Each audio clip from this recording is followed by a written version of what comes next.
Before we get into the books that I'm going to be presenting today, let's thank our sponsor today, Squarespace. Hi guys, I hope you're well. Welcome back to a new video. My name is Chloe for anyone who's new here. In this video, I wanted to share a few books that I have planned to read this winter. And basically for the first quarter of 2021, so from January until end of March.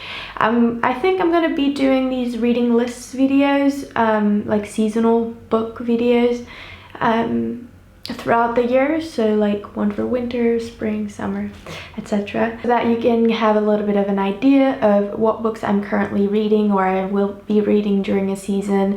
If you want to hop along and read some of the same books that I do read and then have a chat about them, I would be super cool and I would be super happy to do that. I will be doing seasonally or monthly reviews on my blog, where I will just give you a little bit of an update, my experience reading each book and which ones I really enjoyed and which one I didn't. Give you like a more in-depth review about the books because I've been using Goodreads and it's great, but I don't know, I kind of want to be writing a little bit more about the books, but I also really like the idea that on my blog it's more going to be dedicated towards this community that we are on here and not just anyone on the internet.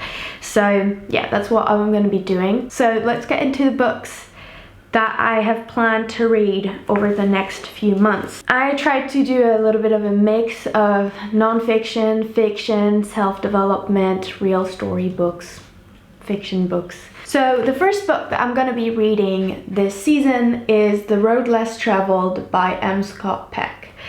This is the new psychology of love, traditional values, and spiritual growth. This is quite an old book. Let me read you the back. It says, confronting and solving problems is a painful process which most of us attempt to avoid. And the very avoidance results in greater pain and an ability to grow both mentally and spiritually. Drawing heavily on his own professional experience, Dr. Scott Peck, a practicing psychiatrist, suggests ways in which facing our difficulties and suffering through the changes can enable us to reach higher level of self-understanding. He discusses the nature of loving relationships, how to recognize true compatibility, how to distinguish dependency from love, how to become one's own person, and how to be a more sensitive parent. It's a great book for me to start the year with because, as I have mentioned in some posts and on my blog, the end of 2020 was kind of rocky for me on a personal level, and it just felt like everything was kind of crumbling apart and I didn't know who I was, what I wanted anymore, and it was a bit unsettling.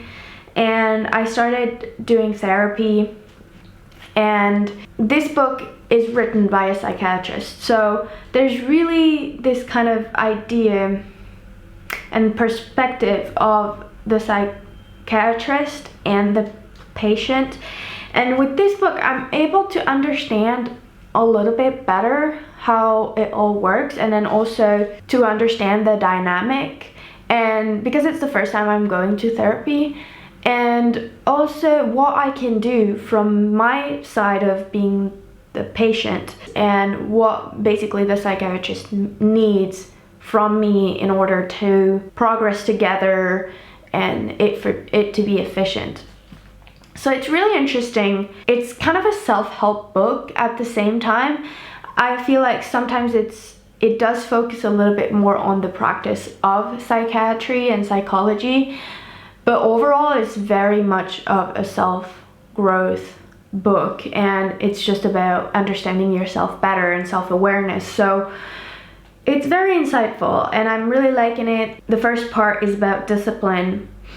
The second part is about love, which is the largest part in the book. There's some really great chapters about this. And now I'm in growth and religion, and then the last part is about grace. Every psychiatrist or therapist that you're gonna encounter, they will have their own way of practicing. So this is just one point of view, basically. It takes me a little bit of a while to read it. It took me 10 days to get through 200 pages. So I've been reading about 20 pages at a time. But it's also that kind of book that makes you think. So it's good to take your time with it. So yeah, I'm really liking it. And it helps also gain a little bit of perspective whenever we're encountering some turbulences in our lives. The next self-development book that I will read this winter is Attached by Amir Levine. It is a book about attachment, different types of attachment in adult relationships. And I've heard a lot about it. I had many friends who've read it. I believe that it will help me understand myself better in the way that how I attach to others. I remember when I grew up, when I was much younger, I had a really hard time with attachment because I remember getting attached to certain people very, very quickly to a point where it would hurt me so bad.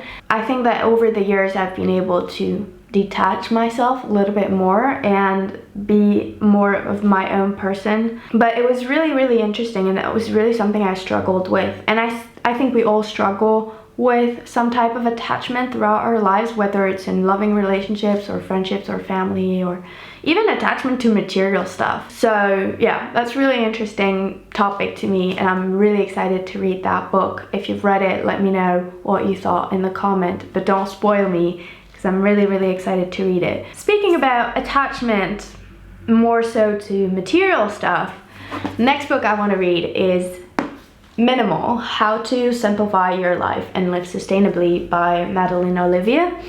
This was a book that I wanted to read last year already, didn't do it, but I think now is the time. And also, David and I just watched the new documentary Less Is Now from Matt Diavella, The Minimalists. They did a new documentary. The documentary personally, and David and I didn't really love it. We felt like it was a bit of a repetition from the first one. I personally enjoyed the first one a lot more. I didn't feel like it added more value or information to the table than the first one did. But anyways, that's not the point of here. But basically, one thing that I can take from the documentary, which has been a very positive impact, is that David and I have been going on this challenge of decluttering one thing per day. And it's not one thing per day, actually. It's like for the month of January, so the 1st of January you get rid of one thing, and then the 2nd you get rid of 2 things, and then the 3rd 3 things, and so and so and so. So like, you're now seeing my room, like the office right now, but there is stuff on the floor because we've been decluttering a lot yesterday and organizing the apartment and getting rid as much stuff as we could that we didn't really need anymore.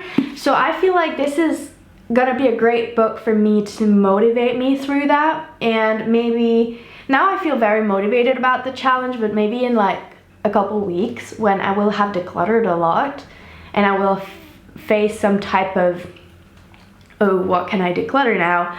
I feel like this is maybe gonna help me with the motivation to keep going, and also not just to declutter, because it's a great thing to declutter your life and become more minimalist, but throwing everything that you have in the trash is not very sustainable or eco-friendly.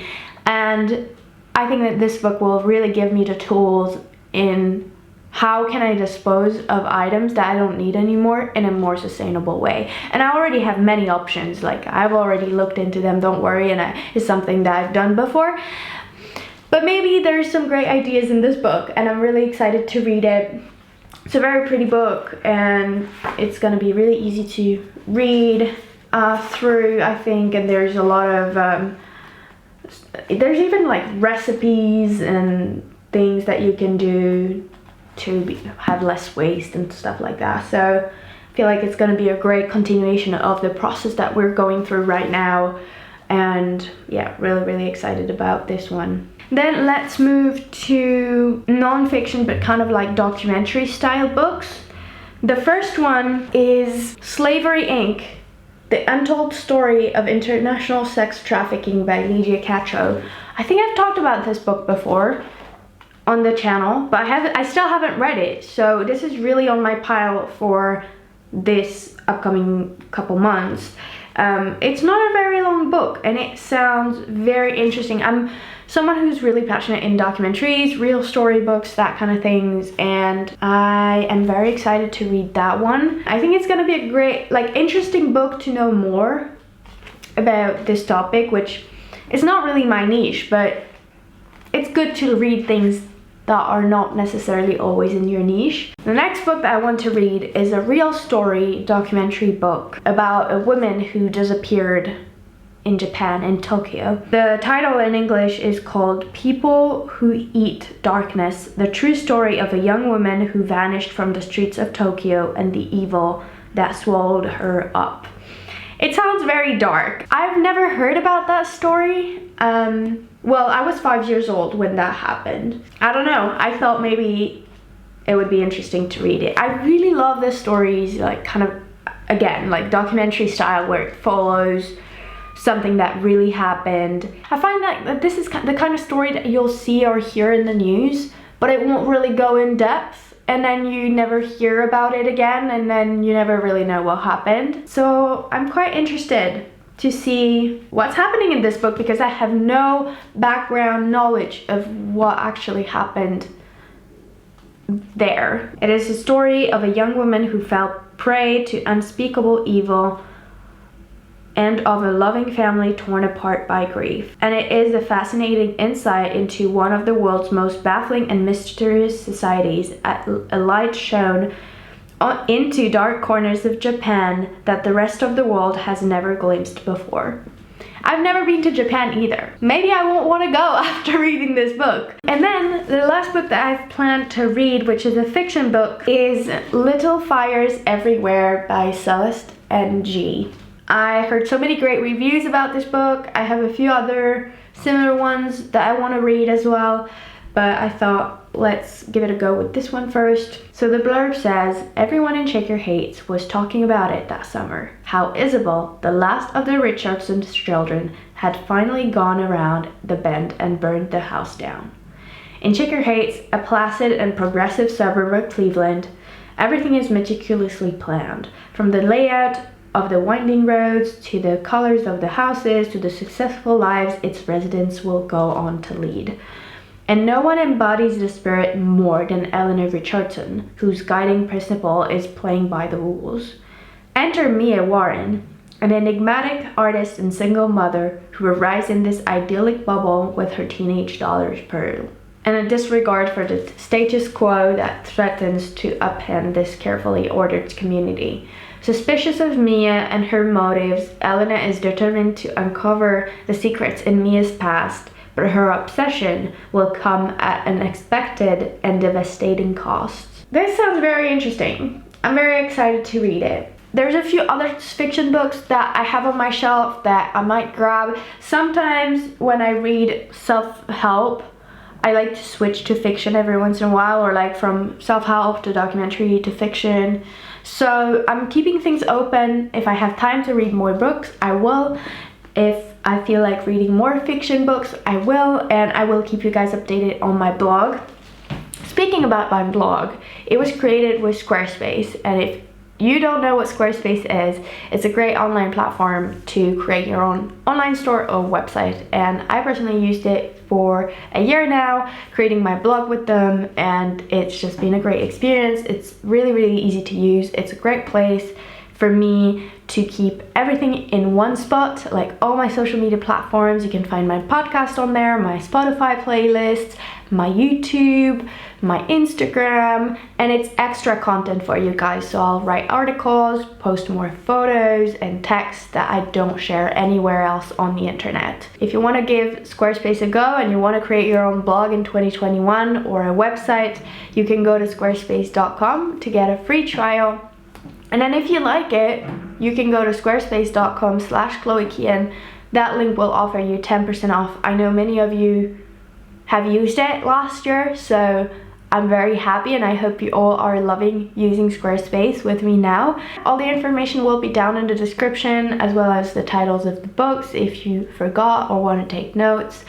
And that's it for today. So thank you so much for watching. I hope you're well, and I'll see you next week. Bye!